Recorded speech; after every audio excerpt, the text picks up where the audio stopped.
ကျွန်တော်စီးပွားရေးတွေထိုးကျသွားတာပေါ့ပင်လယ်ထဲမှာရေလုပ်ငန်းပေါ့နော်ဂုံးတွေသွားမွေးတာသွေးကုန်းတွေသွားမွေးတဲ့ခါကျတော့သွေးကုန်းတွေကနေရတအားပူပြီးတော့သွေးကုန်းတွေကကျွန်တော်မွေးတဲ့ကန်ထဲမှာပဲတည်ပြီးတော့မှကျွန်တော်လုပ်ငန်းတွေရှုံးတာသိန်းကိုမနေဘူးအခုချိန်ငွေစည်းနဲ့တွက်မယ်ဆိုလို့ရှိရင်သိန်း4-5,000လောက်ရှိတယ်ကျွန်တော်ပြီးတော့ကျွန်တော်ကားတွေရောင်းပြရတယ်ကျွန်တော်ကျွေးဆရတာပေါ့ဗျာနော်ကျွန်တော်အများကြီးလုပ်ခဲ့ရတယ်အဲ့ဒီနောက်ပိုင်းမှာ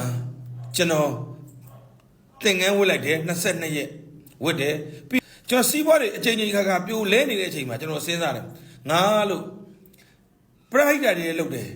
လိုင်းသားမှာဆိုတီကူဆရာတော်ကြီးတရားပွဲ7ပွဲလုပ်ဘူးလေကျွန်တော်ကိုယ်တိုင်ခေါင်းဆောင်ပြီးတော့အခြားတရားပွဲဓမ္မစီဆရာတော်မဇ္ဈိမဂုံကြီးပါကျုပ်ဆရာတော်ကြီးမေတ္တာရှင်ဆရာတော်အဲ့လိုပွဲပေါင်းများစွာ340လုပ်ဘူးတယ်ကျွန်တော်ကိုယ်တိုင်ခေါင်းဆောင်ပြီးတော့နောက်လိုက်ဘဝနဲ့မဟုတ်ဘူးကျွန်တော်အများကြီးကိုယ်တိုင်အဲထဲမှာအလူငွေထည့်ပြီးတော့လုပ်တာကျွန်တော်ဆိုလို့ရှိရင်ကျွန်တော်တို့ရက်ွက်ထဲမှာမေတ္တာကွန်ရဲ့ဓမ္မယုံဆိုတာရှိတယ်အဲ့မေတ္တာကွန်ရဲ့ဓမ္မယုံကိုကျွန်တော်ကသပင်အရှိကြီးနဲ့လူငယ်ဘဝမှာစတင်တည်ဆောက်တဲ့ချိန်မှာကျွန်တော်ဘယ်သူမှမလူတော့ကျွန်တော်အိမ်တစ်ချမ်းကိုရောင်းပြီးတော့ကျွန်တော်330မတ်တည်ပြီးတော့ကျွန်တော်ဓမ္မယုံစောက်ခဲ့တာအဲ့ဒီလိုအလူတွေလုပ်နေတယ်ဘောဒီပင်တွေစိုက်တယ်အများကြီးအလူတွေဗျာကျွန်တော်ပြောလို့မရအောင်ဗျာအဲ့ဒါဆန်စီစာအကုန်လူတယ်အသက်ကအောက်ဆီဂျင်တွေအကုန်လုံးလှူပေးနိုင်တယ်ဒါပေမဲ့အဲ့ဒီအလုပ်တွေလုပ်တယ်အဲ့ဒီလှူဒန်းမှုတွေလုပ်တယ်တန်ဃာတော်အရှင်သူမြတ်တွေကိုထောက်ပံ့တယ်ဟလာစွမ်းအာဟာရဒါနတွေလှူတယ်ဒါပေမဲ့အဲ့ဒီအလှူတွေကောင်းမှုကုသိုလ်တွေဖြစ်နေပေမဲ့လက်တွေ့ဘဝမှာစီးပွားတက်ဖို့အကျိုးပေးခွင့်ကြတော့မတဘူးဖြစ်နေကျွန်တော်အဲ့ဒီအဖြေကိုတအားထုတ်တာငါဘာကြောင့်စီးပွားမတက်တာလဲငါဘာကြောင့်ခက်ခဲနေတာလဲဆိုတဲ့အဖြေကိုကျွန်တော်နေ့စဉ်တော်တော်စဉ်းစားတာအောင်မြင်သေးခင်အချိန်ဒီအဲ့ဒီအဖြေမထွက်ဘူးကျွန်တော်အောင်မြင်လာတော့မှပဲငါဘာကြောင့်အောင်မြင်လဲဆိုတာကိုတစ်ထစ်ချင်းထွက်လာတာလူငယ်တွေအနေနဲ့စီးပွားရေးတွေလုပ်နေတယ်လုပ်ငန်းရှင်တွေလုပ်နေတယ်မအောင်မြင်ဘူးအများအားလို့ကြာဆုံးနေတယ်ဆိုလို့ရှိရင်မိကံဖကံလွတ်ဖို့လိုတာဆိုတော့ဘုရားကိုကျွန်တော်တို့ကတရားလို့ကြည်ညိုလို့ကျွန်တော်တို့ရဲ့ဒီဘုရားကျောင်းဆောင်တော်ဘက်ကိုပင့်ပြီးတော့မှကျွန်တော်တို့ကကိုးကွယ်ယုံကြည်ကြတယ်ဒါပေမဲ့မြတ်စွာဘုရားကိုကျွန်တော်တို့ကနေ့စဉ်ကာယကံဝစီကံမနောကံနဲ့ထိတွေ့နေရတာမဟုတ်ဘူးဒါပေမဲ့ကျွန်တော်တို့မိဘနဲ့ကျတော့နေ့စဉ်ကာယကံဝစီကံမနောကံနဲ့ထိတွေ့နေရတာကျွန်တော်တို့အမေနဲ့အဖေနဲ့ဆိုလို့ရှိရင်မွေးကြရလေအမေကလည်းပြောမှလည်းအမေကသားသိပါတယ်အမေလည်းဘာလုပ်နေမှမသိဘူးအဖေနဲ့ဆိုရင်အဖေကြီးကလည်းရှာရှည်တာ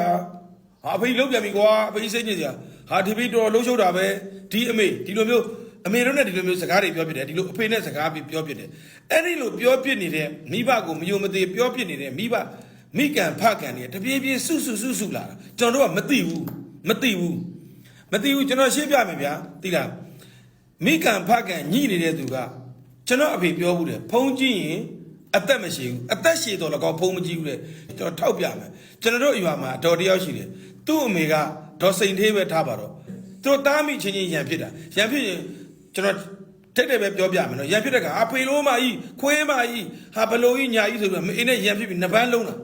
ာနှစ်ပန်းနေလုံးကြတာရံနေဖြစ်တာအမေပြီးလို့ရှိရင်သူတို့အကောင်အမေနဲ့အမေကိုလည်းဆဲဆိုအတရမှာသူတို့ရှိတဲ့ဟာတွေနှိုင်းဆိုပြီးတော့သူတို့ကဆဲဆိုတဲ့အခါကျတော့ तू အဲ့ဒီအတော်ကြီးဟာကျွန်တော်အဖေပြောသလိုပဲ तू ကအသက်ရှည်နေရတယ်သို့တော့ဘုံမကြီးတော့အရင်တော့ तू စီးပွားတွေတက်တယ်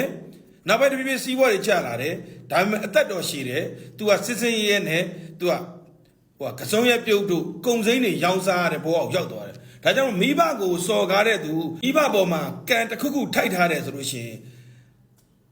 ဘုံကြီးရင်အသက်မရှိဘူးအသက်ရှည်လဲဘုံမကြီးဘူး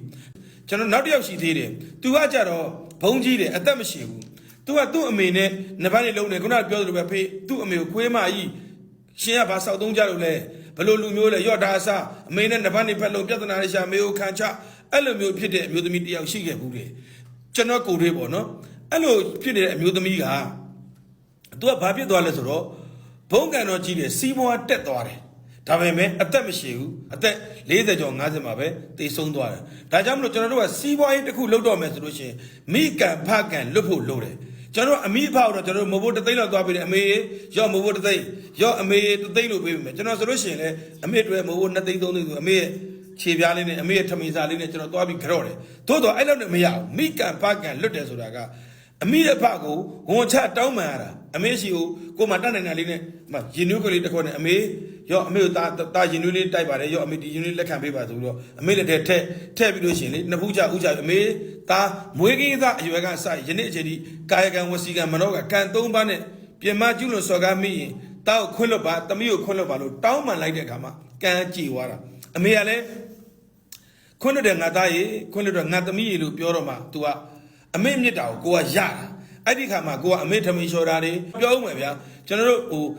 ချစ်တဲ့ပုံရင်မတူဘူးဗျာတဲ့တာမှာတခါတည်းကျကျွန်တော်ကားမောင်းသွားတယ်တဲ့မှာကိုလေးတကောင်ရေမိုးချိုးတန့်စင်ပေးနေတယ်အဲ့ရတန်တန်လေးပေးထားတယ်အဲ့ဒီလိုတန့်စင်ပေးနေပေမဲ့သူတို့ရဲ့အမိအဖကိုကြတော့ပကံလေးတော့မစေးပေးခြင်းဘူးအဲ့ရလေးတော့ခင်းမပေးခြင်းဘူးအမေကိုနှိမ့်နေပေးခြင်းတာမရှိဘူးအမေကိုအညောင်းပြေအညာပြေနှိမ့်နေပေးဖို့စိတ်ဓာတ်မျိုးတော့မရှိဘူးသူတို့ချစ်တာကိုပဲသူတို့လုပ်တာလေဒါပေမဲ့တကယ်တမ်းကိုစီးပွားရေးအောင်မြင်ခြင်းနဲ့ဆိုလို့ရှိရင်မိကံဖကံလွတ်အောင်နေရတယ်အဲ့ဒီမှာကျွန်တော်ပထမပိုင်းအင်ချာမီလုပ်တယ်တာမန်ပဲကျွန်တော် body page ကြီးလောင်းတယ်အမွှေးနဲ့သာပူဇော်တယ်ရလာတဲ့ဝင်ငွေတွေကိုအခြားမှာသွားလူတယ်တန်ကတော့အချက်သူမြတ်လူတယ် no အဲ့လောက်နဲ့မရသေးဘူးလောကဖရာဆိုတဲ့မိဘနှစ်ပါးကိုတည်တည်ချာချာကိုယ်ကွယ်စီးကပ်ကံကြွေးတွေကြေမှပဲအောင်မြင်မယ်လို့ကျွန်တော်ကယူဆတယ်အရှိမတငယ်ချင်းရှိပါတယ်ကိုမင်းရွှေမဟာမြိုင်နောက်ကိုရွှေမန်းနော်သူတို့တွေကသူတို့အမေတွေကိုတားယူသေးတယ်ကျွန်တော်တို့ပြောတာကိုမယုံနဲ့ကဘာပေါ်မှာကဘာကျော်ဘောလုံးသမားကြီးခရစ္စတီယာနိုရိုနယ်ဒိုကိုကြည့်လိုက်သူ့အမေကိုဘယ်လိုချစ်ခင်နှစ်သက်ပြီးတော့မှအမေကိုဘယ်လိုပြုစုစောင့်ရှောက်တယ်လဲဟိုတနေ့ကကျွန်တော်တို့လက်ဝိတ်နိုင်သွားတယ်ကျွန်တော်တို့ဟို UFC ချန်ပီယံဂျော့ရှူအာဗန်ဆိုလို့ရှိရင်အောင်မြင်မှုတရဖူစောင်းတဲ့အချိန်မှာသူ့အမေရဲ့စင်ပေါ်ရောက်လာတာလေအဲကြောင့်မလို့ကျွန်တော်တို့ကအမိဘရဲ့မေတ္တာတရားလိုအပ်တယ်အမိကံဖကံညှိနေလို့ရှိရင်စီးပွားရေးတွေဘယ်လောက်ပဲကြိုးစားမအောင်မြင်နိုင်ပါဘူးဒီဗီဒီယိုပိုင်းကိုကြည့်နေတဲ့မိသားစုတွေနဲ့မိကံဖကံညှိနေတယ်ဆိုလို့ရှိရင်အမေနဲ့အဖေတက်ရှိထင်ရှားရှိသေးလို့ရှိရင်နှစ်ဦးလုံးရှိမှနှစ်ဘူးတိုက်ဒူးတိုက်ရွှေ့ပြီးတော့လက်အုပ်ချပြီးတော့ကံအမေတို့ကိုတောင်းပန်ပါအဖေတို့ကိုတောင်းပန်ပါအမေပဲရှိတယ်ဆိုလို့ရှိရင်လည်းအမေကိုတောင်းပန်ပါအဖေပဲရှိတယ်အဖေကိုပဲတောင်းပန်ပါဒါမှအမေတို့အဖေတို့ကခွင့်လွှတ်မှာသူတို့မေတ္တာတရားရတော့မှငါဟဲ့ယောက်ျားဆိုပြီးတော့အောင်မြင်မှုတရက်ဘူးစောင်းနိုင်တာဒါကြောင့်မိကံဖကံညှိနေရင်တတိထားဖို့လိုတယ်စီးပွားမတက်ပါဘူးမအောင်မြင်နိုင်ပါဘူးဆက်လက်ကြိုးစား